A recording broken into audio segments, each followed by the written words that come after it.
నరుని ఆయుష్కాలము 70, అధిక బలమున్న 80 ఏండ్లు. అయినను వాటి ప్రయాసము ఆయాసము దుఃఖమే అన్నాడు. పుట్టింది మొదలుకొని సచ్చిందాకా ఒక్కరోజు కూడా నేను బాధపడలేదు, ఇబ్బంది పడలేదు, శ్రమ పడలేదు. పుట్టింది మొదలు చచ్చిందాకా చాలా హ్యాపీగా సుఖంగా బ్రతికాను, కన్ను మూశాను అని చెప్పగలిగే వాళ్ళు ఇంతమందిలో ఒక్కళ్ళన్నా ఉన్నారా? పుట్టింది మొదలుకొని ఇప్పటి వరకు ఏ బాధ తెలియకుండా హ్యాపీగా గడిచేసిన నా జీవితం, నా రోజులన్నీ అనగలిగిన వాళ్ళు ఎవరైనా ఒక్కళ్ళు ఉన్నారా? ఒక్కళ్ళంటే ఒక్కళ్ళు కూడా ఉండరు. ఎందుకంటే బైబిల్ గ్రంథంలో చెప్పాడు, భూమి మీద నరుల కాలము యుద్ధ కాలము అని. యుద్ధంలో ఉన్నోడు శ్రమతో ఉంటాడు కానీ సుఖంగా ప్రశాంతంగా ఉండడు, పోరాడుతూ ఉంటాడు. ఈ లోకంలో ఉన్న వాళ్ళందరూ, పుట్టిన వాళ్ళందరూ కూడా యుద్ధ రంగంలో ఉన్నారు, శ్రమలో ఉన్నారు, పోరాటంలోనే ఉన్నారు. కాబట్టి ఎవరు ప్రశాంతంగా సుఖంగా లేరు. ఎవరి బాధలు వాళ్ళకున్నాయి. ఇప్పుడు కదిలిస్తే నేను మీ బాధల కోసం ప్రార్థన చేస్తా, చేతులు ఎత్తండి అని నేనంటే అందరి చేతులు లెగుస్తాయి. ఏదొక్కసారి నానా రకాల ఇబ్బందుల్లో ఉండి నలిగిపోతున్న వాళ్ళు చేతులు ఎత్తండి. ఒక్క చేయి కూడా మిస్ కాలేదు, అందరి చేతులు లేచినాయి. ఏది ఒకసారి చెప్తారా? శ్రమల్లో ఉన్నోళ్ళు చేతులు ఎత్తండి. అది దాదాపు అందరూ, వీళ్ళలో సంపన్నులు ఉన్నారు, ఉద్యోగస్తులు ఉన్నారు, ఉద్యోగం రాని వాళ్ళు ఉన్నారు, అందరూ ఉన్నారు. కానీ అందరికీ బాధలే. ఈ బాధలతో, ఈ శ్రమలతో, ఈ సమస్యలతో ఈ జీవితం ఎంతకాలం? నేను చెప్తున్నా, నీవు జీవించి ఉన్నంత వరకు ఈ పోరాటం నీకు నాకు తప్పదుగాక తప్పదు. నేను చెప్తున్నా, ఒకవేళ 10 దినాలు నువ్వు ప్రశాంతంగా హ్యాపీగా ఉన్నావేమో, తర్వాత 11వ రోజు నుంచి మళ్ళీ నీకు ఇబ్బందులు కనపడతానే ఉంటాయి. ఒక వారం నువ్వు ప్రశాంతంగా గడిపావంటే మరో వారం నువ్వు ఏదో ఒక సమస్యతో ఇబ్బంది పడతానే ఉంటావు. ఎందుకంటే ప్రతి మనిషి జీవితానికి అలాంటి ముళ్ళని దేవుడు అనుమతించాడు. ఈ భూమి మీద ఉన్నంత కాలం మనం యుద్ధ రంగంలో ఉన్నాం. రెండవది, ట్రైనింగ్ పీరియడ్లో ఉన్నాం కనుక మనకి ఈ పోరాటంలో సుఖము, సంతోషము, ప్రశాంతత ఉండదు. మరి ఎక్కడ మనం వెతుకుతున్నటువంటి ఆ ప్రశాంతత, సంతోషం, సుఖం, ఆనందము అంటే ఈ లోక యాత్ర మనం విజయవంతంగా ముగించిన తరువాత, అర్థవంతంగా ముగించిన తరువాత మరొక క్రొత్త లోకంలోనికి మనం ప్రవేశించబోతున్నాం. ఆ క్రొత్త లోకం దేవుడు తానే రాజుగా ఉండి పరిపాలిస్తున్న ప్రపంచం. దేవుడు తానే రాజుగా ఉండి ఏలుతున్న ప్రపంచం. ఆ ప్రపంచంలోనికి మనం ప్రవేశించిన తరువాత అక్కడ ఏడుపు లేదు, దుఃఖము లేదు, అక్కడ ఆకలి దప్పులు లేవు, ఆనందమయమైనటువంటి స్థలము అని దేవుని గ్రంథం ఎలుగెత్తి సాక్ష్యం ఇస్తూ ఉంది. దేవునికి స్తోత్రం కలుగును గాక. ఈ లోకంలో ఉన్న మనుషుల్ని 2 భాగాలుగా విడగొట్టవచ్చు. ఒక భాగమేమో ఈ లోకంలో ఉండి ఈ లోకంలోనే ఉన్న వాటిని అనుభవించడం కోసం జీవితాన్ని అంకితం చేసుకున్నోళ్ళు. రెండవది, ఈ లోకంలో ఉండగానే ఆ లోకానికి రెడీ అయినోళ్ళు. ఒకళ్ళేమో ఈ లోకంలో ఉండి ఈ కనబడుతున్న మాయామేయ ప్రపంచం, ఈ 70-80 ఏళ్ల భోగం చాలు అనుకుని రాజీ పడి బతుకుతున్నోళ్ళు. కొంతమంది ఏమో కాదు కాదు, ఈ లోకం కాదు, ఈ యాత్ర ముగించిన తరువాత దైవరాజ్యం వస్తుంది, ఆ రాజ్యంలో నేను యుగయుగాల ఆనందంలో ఉండాలని ఇక్కడ ఉండగానే, ఇక్కడ జీవించి ఉండగానే అక్కడికి సిద్ధపడుతున్నాళ్ళు. ఇక్కడ కూర్చున్న మీలో ఎంతమంది ఇక్కడ ఉండగానే అక్కడికి సిద్ధపడుతున్నారు? ఎంతమంది ఈ లోకం మట్టుకే దేవుణ్ణి నమ్ముకున్నారు? మీ విఘ్నతకే వదిలేస్తున్నా, అది మీరే నిర్ణయించుకోండి. యేసు ప్రభు దగ్గర 2 ఉన్నాయి. నాకు ఈ లోకం మట్టుకు సహాయం కావాలయ్యా అంటే ఆయన దగ్గరకు వచ్చిన వాళ్ళకి సహాయం చేయకుండా పంపలేదు. కళ్ళు లేని గుడ్డివాడు యేసయ్య దగ్గరకు వచ్చాడు. ఏం కావాలి అన్నాడు. కళ్ళు కావాలయ్యా అన్నాడు. నోర్మై, నేను కళ్ళు కాళ్ళు ఈటానికి కాదు, పరలోకం ఈటానికి వచ్చాను అని చెప్పాడా? కళ్ళు లేనివాడు వచ్చి కళ్ళయ్యా అని అడిగితే నీ విశ్వాసమే నిన్ను స్వస్థపరుస్తుంది అన్నాడు. ఆడికి చూపు వచ్చింది. దురాత్మ పీడితుడైన కొడుకుని తీసుకొచ్చాడు తండ్రి. ఏం కావాలి నీకంటే వీడికి దయ్యం వదిలిపోవాలి అన్నాడు. నీ విశ్వాసం చొప్పున కలిగిద్ది పో అన్నాడు. వాడికి దయ్యం వదిలి వెళ్ళిపోయింది. కనాను స్త్రీ ఆయన వెంటబడే నా కూతుర్ని కాపాడయ్యా అని అడిగింది. బాగుపడిద్ది పో అన్నాడు, బాగుపడింది. ఆకలయ్యా అన్నాడు ఒకళ్ళు, రొట్టె పెట్టాడు. దాహమయ్యా అన్నాడు ఇంకొకడు, నీరిచ్చాడు, ద్రాక్షరసం ఇచ్చాడు. యేసు ప్రభు దగ్గరికి వచ్చిన వాళ్ళకి 2 రకముల సహాయపడగల సమర్థుడు ఆయన. అయితే పౌలు అంటాడు, ఇప్పటి జీవం వరకు మాత్రమే, ఈ లోకం వరకే మనం ఆయన యందు విశ్వాసము గలవారం అయితే మనకన్నా దౌర్భాగ్యుడు ఇంకొకడు ఉండడు అంటాడు. దౌర్భాగ్యుడు అంటే భాగ్యం పోగొట్టుకున్నాడు. మనం నష్టపోయిన వాళ్ళ జాబితాలో ఉంటామన్నాడు. ఈ లోకం మట్టుకే మనం దేవుణ్ణి విశ్వసించటం కాదు, నిత్య జీవం పర్యంతం మనం ఆయన్ని విశ్వసించాలి. ఎందుకంటే మనకి శాశ్వత ప్రయోజనం అక్కడ ఉంది. ఆ ప్రయోజనాన్ని కల్పించడానికి ఇక్కడ మనల్ని దేవుడు రెడీ చేస్తున్నాడని గుర్తుపట్టి దాని కొరకు ఆయత్తపడతా ఉన్నారు. ఈ మనుషుల్లో ఒక వర్గం ఏమో చచ్చాక సంగతి ఎవడు చూశాడు. ఈ లోకంలో మనం పుట్టాం కాబట్టి హాయిగా సుఖించాలి, ఆనందించాలి, జీవితాన్ని అనుభవించాలి, ఆస్వాదించాలి. చచ్చినాక సంగతులు మనకు అనవసరం. ఉన్నంత వరకు లైఫ్ను ఎంజాయ్ చేద్దామని ఒక పక్క దేవుడు ఇలా ఎలుగెత్తి ఘోషింపజేస్తున్నా చెవిటివాడి ముందు శంఖం ఊదినట్టు ఏమీ పట్టకుండా అలాగ నడుచుకుంటూ వెళ్ళిపోతున్నారు కొంతమంది. నా ప్రియమైన దేవుని బిడ్డలారా, ఈ రాత్రి వేళ ఎందుకు వచ్చావో నీకు తెలుసు. దేవుని పాదాల చెంతకు ఈ మాటలు నీ మనసులోకి తీసుకొని నీ జీవితాన్ని గురించి ఒక ఆలోచన ఈ ఒక్క రాత్రి ఒక్కసారి చెయ్యి. నేను ఒక్కసారి ఆలోచన చేశాను, నా లైఫ్ ఒక అద్భుతమైన మలుపు తిరిగింది. గట్టిగా ఒక్క రాత్రి, ఒక్క ఆలోచన, ఒక్క నిర్ణయం ఎంత అద్భుతమైన మలుపో చెప్పలేను, అది మీకే తెలుసు. ఈ రాత్రి నువ్వు చేసే ఆలోచన కూడా నీ జీవితాన్ని ఒక మలుపు తిప్పబోతుందని నేను నమ్ముతున్నాను. చెప్పండి, శాశ్వత జీవం కావాలా, ఇక్కడి జీవం కావాలా? శాశ్వత జీవం కావాలి అన్నోళ్ళు చేయొద్దండి. ఏ జీవం కావాలి? శాశ్వత జీవం కావాలి అన్నోళ్ళు చేయొద్దండి, వదిలేయండి. లేదు ముందు ఇక్కడి పరిస్థితులు బాగుపడాలి, ఇక్కడి జీవం కావాలి అన్నోళ్ళు ఎవరైనా ఉంటే చేతులు ఎత్తండి. ఇక్కడ జీవం కావాలి. నాకు తెలిసి ఇంత మ్యాటర్ వర్ణించి చెప్పినాక ఎవరు చేతులు ఎత్తరని నా నమ్మకం. నాకు తెలిసి చేతులు ఎత్తరు. అయినా ఒక్క మాట చెప్పనివ్వండి, మీరు చేతులు ఎత్తకపోయినా మీరు అవసరత కలిగి ఉన్నారు. మీలో ఇబ్బంది లేని మనిషి అంటూ ఎవరూ లేరు. ఎవరికి తగ్గ వాళ్ళకు ఉన్నాయి. అప్పులతో బాధపడే వాళ్ళు ఉన్నారు, శరీర బలహీనతలతో బాధపడే వాళ్ళు ఉన్నారు, కుటుంబంలో వ్యక్తులు వ్యసనాలకు బానిసలు అయిపోయి వాళ్ళు మారక ఇబ్బంది పడే వాళ్ళు ఉన్నారు, రకరకాలుగా కోర్టు కేసుల్లో బాధపడే వాళ్ళు ఉన్నారు, కష్టపడి చదివిన ఉద్యోగం రాక ఇబ్బంది పడే వాళ్ళు ఉన్నారు, వివాహమైనా కూడా సంవత్సరాలు గడిచిన సంతానం లేక గొడ్రాలు అని నింద మోస్తున్న వాళ్ళు ఉన్నారు, చెయ్యని పాపానికి నిందల పాలైన వాళ్ళు ఉన్నారు. ఇలా చెప్పుకుంటూ పోతే నానా రకాల బాధల్లో బోలెడంత మంది ఉన్నారు. ఎవరికి తగ్గవి వాళ్ళకు ఉన్నాయి. అయితే ఒక్క మాట, ఈరోజు భూమి మీద నువ్వు అనుభవిస్తున్న ఈ బాధలు, వేదనలు, ఇరుకులు, ఇబ్బందులు, కష్టాలు, కన్నీళ్ళు, ఇవన్నీ నీకు తొలగించటం కూడా యేసయ్యకు చేతవు. వాటి నుంచి నిన్ను విడిపించడం కూడా యేసయ్యకు చేతవు. కానీ అవసరాన్ని బట్టి నీకు అనుమతించబడ్డాయి అని బైబిల్లో ఒక మాట ఉంది.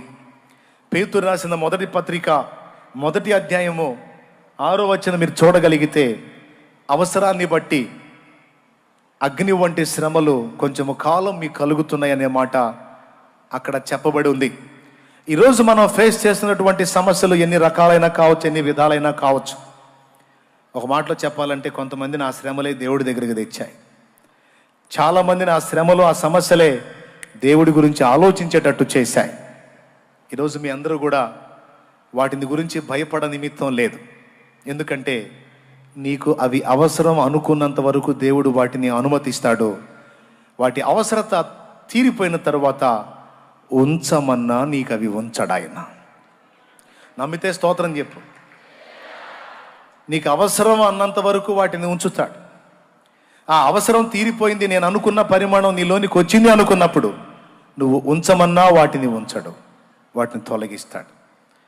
దీన్ని బట్టి మీరు ధైర్యపరచబడతారని ఈ మాట చెప్తున్నాను నేను.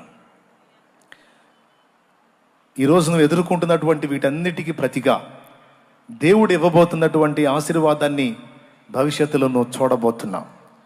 దీన్ని దైవజనుడు పాటగా పాడాడు.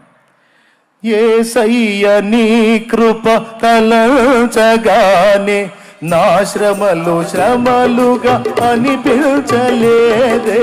యేసయ్య నీ కృప తలంచగానే నా శ్రమలు శ్రమలుగా అనిపించలేదే. నీవు నాకిచ్చే మహిమ ఎదుట ఇవి ఎన్నదగినవి కావే.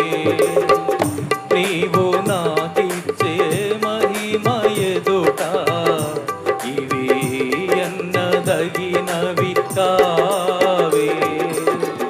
సుగుణాల సంపన్నుడా స్తుతి గానాల పారసుడా జీవింతును నిత్యము నీ నీడలో ఆస్వాదింతును నీ మాటల మకరందము.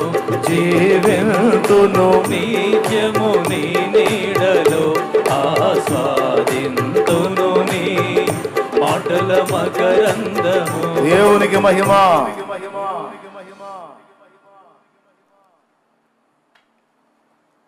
ఈరోజు మనం అనుభవిస్తున్నటువంటివన్నీ కూడా భవిష్యత్ కాలంలో దేవుడు మనకి ఇవ్వబోతున్న ఆశీర్వాదాలతో పోల్చి చూసుకుంటే అస్సలు ఎన్నదగినవి కావు. వాటిని అసలు లక్ష్య పెట్టొద్దు అని దేవుడు స్పష్టంగా మాట్లాడుతున్నాడు.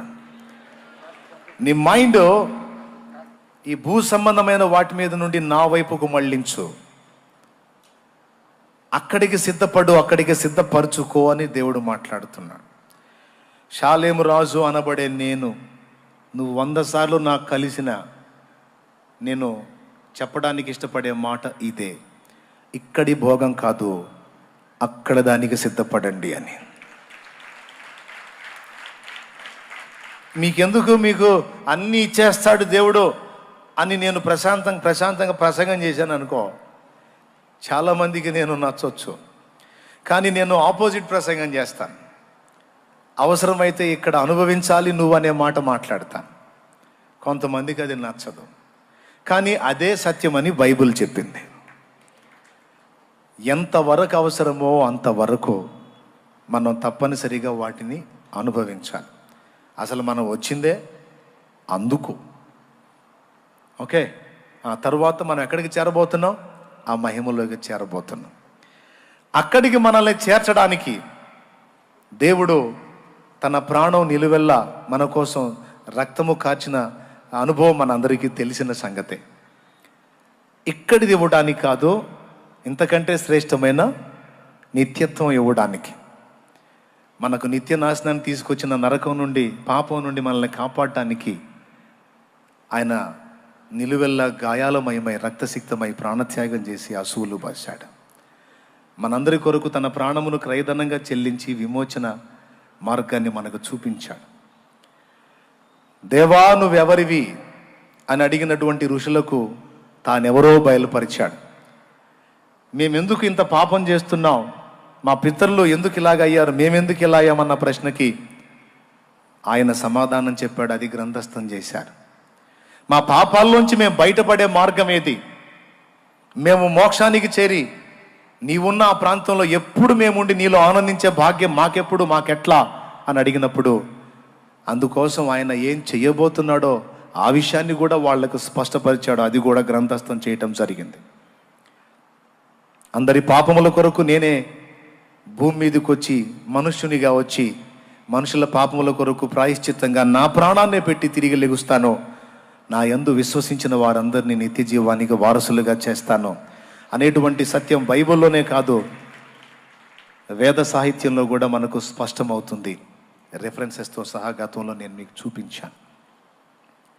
ప్రియులారా, ఈ సంగతులన్నిటిని బట్టి మనం గ్రహించాల్సింది ఏంటంటే, క్షయమైన దాని కొరకు మనం ఆరాటపడటం కాదు, అక్షయమైన దాని కొరకు మనం ఆరాటపడాలి.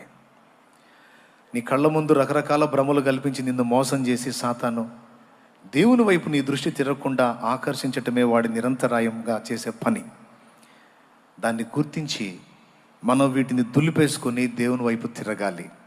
దీని అవసరత మీరు గ్రహిస్తారనే ఇంతసేపు ఈ మ్యాటర్ అంతా నేను మీకు చెప్పాను. 40 సంవత్సరాల ప్రాయం, బాగా వినండి, ఇక అసలు పాయింట్కి వస్తున్నా. 40 సంవత్సరాల ప్రాయంలో తన ప్రజల్ని విడిపించడానికి దేవుడు తనను ఏర్పరచుకున్నాడన్న సత్యం మోషేకి అర్థమైంది. ఈ కీర్తన రాసినటువంటి వ్యక్తి పేరు మోషే అని నేను చెప్పాను. నరుని ఆయుష్కాలం 70 ఏండ్లు, అధిక బలమున్న 80 ఏండ్లు అన్నాడు కదా. ఆ మాట అన్నవాని జీవితం 40 సంవత్సరాలు ఐగుప్తు రాజు యొక్క కుమార్తె కొడుకుగా, ఐగుప్తు రాజు మనవడుగా పెరిగాడు. ఆ దేశం అప్పట్లో ప్రఖ్యాతిగాంచిన దేశం. ఇప్పట్లో అమెరికా ఎలాగైతే ఉందో అప్పట్లో ఈజిప్టు అంత ప్రఖ్యాతిగాంచిన దేశంగా ఉంది. చాలా గుర్తింపబడిన దేశం, సంపదలు కలిగిన దేశం. అంతేకాదు మానవాతీతమైన శక్తులు, మాంత్రిక శక్తులు, దానికి సంబంధించిన విద్యలను అభ్యసించేటువంటి దేశముగా ఈజిప్ట్ ఉంది, ఐగుప్తు దేశం. ఐగుప్తు దేశంలో కట్టబడినటువంటి ది గ్రేట్ పిరమిడ్స్ ప్రపంచ వింతలలో ఒకటి. ఈరోజు వరకు అవి ఎలా నిర్మించారో ఇప్పటికీ అర్థం కాక ప్రపంచ వింతల్లో అదొక వింత అని పెట్టేశారు. అంత నాలెడ్జ్, అంత జ్ఞానం, అంత టెక్నాలజీ కలిగినటువంటి దేశంలో రాజుకి మనవడుగా ఈ మోషే పెరిగాడు. దాదాపు 40 సంవత్సరాల ప్రాయం వచ్చింది. అక్కడ ఆ ప్రజలందరికీ కూడా బానిసలుగా కొంతమంది ప్రజలు ఉన్నారు. వాళ్ళు ఇశ్రాయేలు జనాంగం, దేవుని ప్రజలు. వాళ్ళందరూ తన ప్రజలేనన్న సంగతి మోషేకి దేవుడు బయలుపరిచాడు. అంతేకాదు రెండవ సంగతి కూడా మోషేకి దేవుడు బయలుపరిచాడు.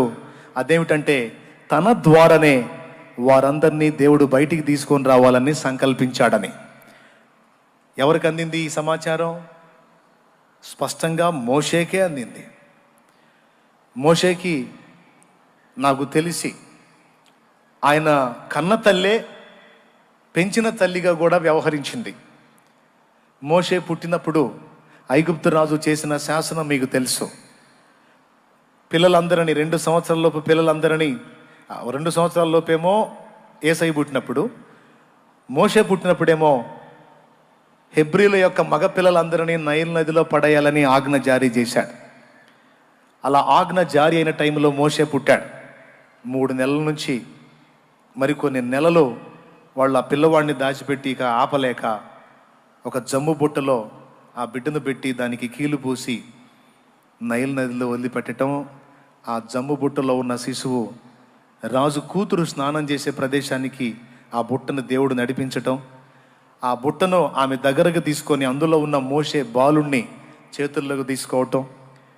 తర్వాత ఆ బుట్టనే ఫాలో అవుతూ వచ్చినటువంటి మోషే అక్క మిరియాము అది చూసి ఆమె దగ్గరకు వెళ్ళి, ఈ బాలుణ్ణి నీవు తీసుకున్నావే, వీడికి పాలిచ్చి పెంచడానికి దాదిని తీసుకువస్తున్నా అని కన్న తల్లినే దాదిగా అక్కడికి చేర్చటం.